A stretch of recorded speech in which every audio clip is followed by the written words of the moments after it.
Hi, welcome back to the shop. We're going to see how to make these. These all just slide in and out right now. But the cool thing is they're pretty darn easy to make. This is my D&D diorama. Today I'm going to show you how to make these white panels in between all the timber framing of this early European style timber building. After making the panels, I'll even show you how to do some damage to show the wattle inside the daub. So I cut my foam down so it's just slightly thinner than the thickness of my wood beams. I want them to set in a little bit from the surface. Helps with the shadow line and stuff like that. Next thing I'll do is I'll cut it down so I can manage it. And then I literally just set it in here. I try to take one of the straight edges and put along here. Then I'll just mark. And the nice thing is everything's a straight line, so I don't have to worry if I don't kind of get it. As long as I've got the straight line, I can come back now with my ruler and cut these out.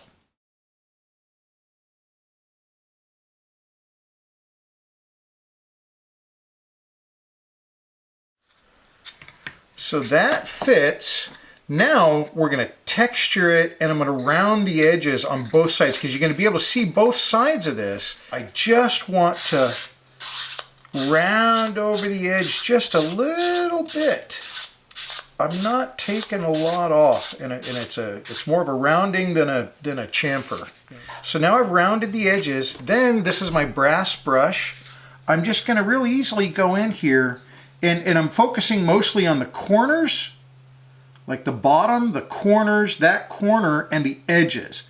I will go across the face, but I'm mostly getting that. So once I've got the edges and the corners, then I'm going to go across the middle, just give it a little bit of texture, not a lot, and I'm not going too hard. So that's it. That's done.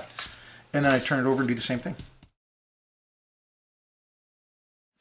So now on the scalpel, I want to come in on one of these edges, it doesn't matter, and do it. Maybe I haven't done this yet, so I'm going to kind of do like the whole bottom of this thing. I'm going to cut about a quarter of the way, a quarter of the thickness of this. I'm coming in and I'm cutting real easily in here like this. Then I don't want an even edge, so I'm going to kind of come in here and make this kind of jagged, something like that, and then I'll cut it away. If that edge isn't exactly straight, that's totally, I'm not straight, but I mean cut straight, that's totally fine because we want it to look like it's been chipped away. So now we've exposed below it, come back with this guy, and I'm probably gonna mess with this some more. Mess with it meaning I probably want to cut this up because this is going to be where stuff has been laid in, and so I want to show a little bit more of an uneven surface there. So that's really jacked up. Okay, so next I am going to come in with this. Now this is these are pine needles. They're super long pine needles, and they're great because they have texture. And what I mean by texture is, I'll try to get a close-up of this, but on one side, if you look at these, it's kind of arced like this and smooth. On the other side of the pine needle, it's got a ridge right down the middle, and it's almost like this. It's almost like a W. So it's a really neat, interesting texture. So I've got two sides to each piece of the pine needle I'm going to use. So I'm just going to cut some of these off. Now what I'm doing here is I'm taking this to just get me some holes pre-started. I'm going to poke up into the foam so I have somewhere for these to go into, because I'm going to stick them inside this. We'll put in there. And because it's going one way, I'm going to take the other one and turn it over. Remember I told you there was different sides to these pine needles? So I want to show different sides of it. And I think that's good. Oops. Just like that. Now, these, we'll put in here crossways. Because that's what they would do. They would weave it. The wattle would be weaved in there. try to get a surface to put the daub on. So now what I'm doing is I need to glue this, and that's what this is. This is Mod Podge and a little bit of water. And I want it kind of heavy because I'm trying to glue everything in place. Then we have this situation here. So here it is, the same kind of thing, but I've done it on the edge, you know, and this has been glued and dried. And so now what I want to do is I just want to get some white paint on it.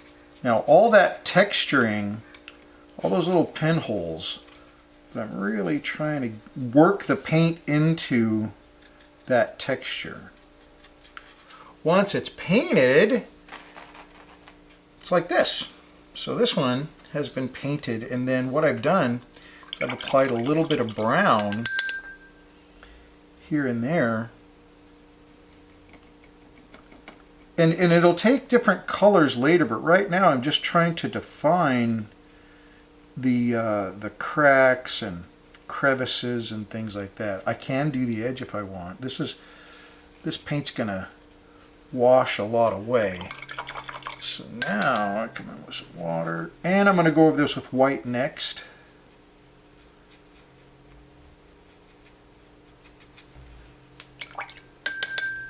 So it's almost like a pre-shading.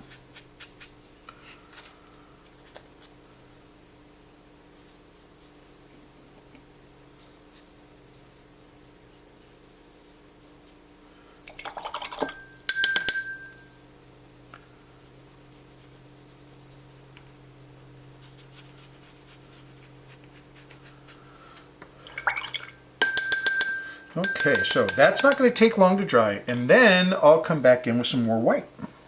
And there's what it looks like there. Then it's time to, you know, do other colors, other, you know, like mildew, like greens and stuff like that, like it's been wet, things like that, black streaking down it, all that kind of stuff. But that's your basis. Once it's dry, you just plop it right in there, and you're ready to go. That's this one.